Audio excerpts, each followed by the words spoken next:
It's been an issue that's dogged relations between the United States and China for months.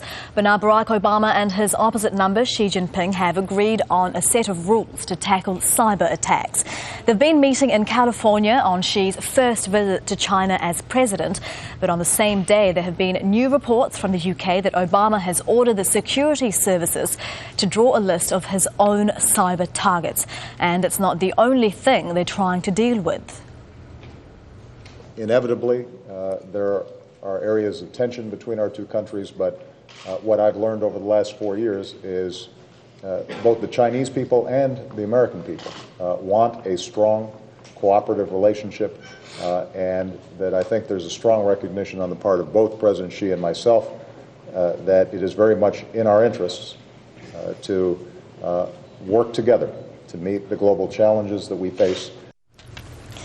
Other issues up for discussion include China's trade policies and what many in the US see as the artificially low value of its currency, making Chinese exports cheaper. The US wants China to pressure North Korea to curb its nuclear program and military activities. And there's also tension between the two countries over who has the most influence in countries in the Asia-Pacific region. Joining us now from Hong Kong is David Zweig. He's the director of the Centre on China's Transnational Relations at Hong Kong University of Science and Technology. Mr. Zweig, it's great to have you with us. These are the world's two biggest economies. Obama has told Xi Jinping that the US welcomes, and I quote, China's peaceful rise as a world power. China is increasingly seeing itself as a rightful world power. But do you think that there is room for two great superpowers? Well, I think that's the key question. You've got China rising and putting greater demands, greater expectations for the world. The United States is the dominant power in the world. And in situations like this in the past, historically, when there's been a rising challenger to what we might call a hegemonic or a dominant power, in about 80% of the cases in sort of the last 3,000 years of history, you've had war.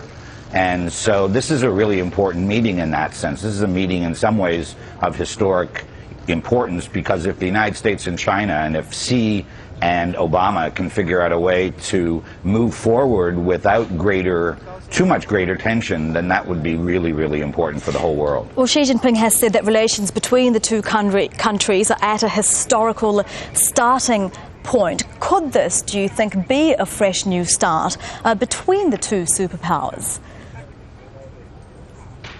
Well, I think that's not I don't believe that history changes on these kinds of things. You need a much greater crisis or something like that would make a difference. But I think the leadership, the ability of these two men to be able to get along is absolutely critical. As China rises, there's the greater unfortunate a risk of mistrust. Both countries actually don't trust each other very much. China mistrusts the United States, that it's trying to hold China back. And the United States is very worried that as China rises, it's going to be much more assertive in its foreign policy. So what can hold this together to a certain extent is if the two leaders can actually form a really nice partnership, if they can form really good personal relations. Because personal relations, I mean, this is a summit, right? This is two leaders. You could call it the shirt sleeve summit or something, but this is really a summit where two leaders are going to sit down, take the measure of each other, but then really hopefully find a way to communicate. Because whenever there's, we're talking about cyber, we're talking about trade, we're talking about all these smaller, they're not small issues, but they're substantive issues. But what really drives the U.S.-China relationship is the question of trust, mistrust, and the relationship. If you can establish good, solid relations between the leaders, they can solve a lot of this, or at least create an aura where these specific problems can be resolved. Much has been made, speaking of trust, much has been made about cyber security. Do you think that it's possible for them to find a solution, or are we going to see a Cold War being waged in the cyber world?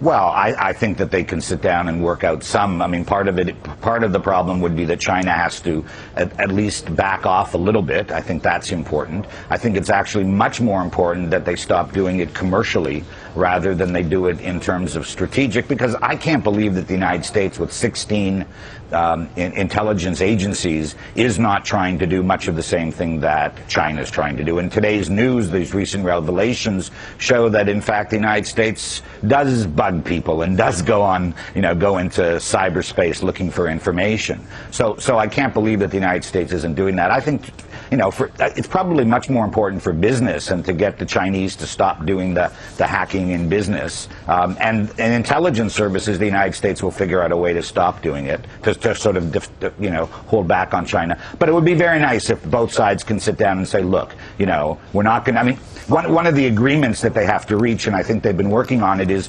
do you just use your cyber attack to knock out the other country's electricity? I mean, if they did that, that would be a disaster for both countries. So those kinds of things, attacking infrastructure, clearly that has to be on a no-hit list. All right, we'll have to leave it there with David Zweig from the Hong Kong University of Science and Technology. Thank you very much. Thank you.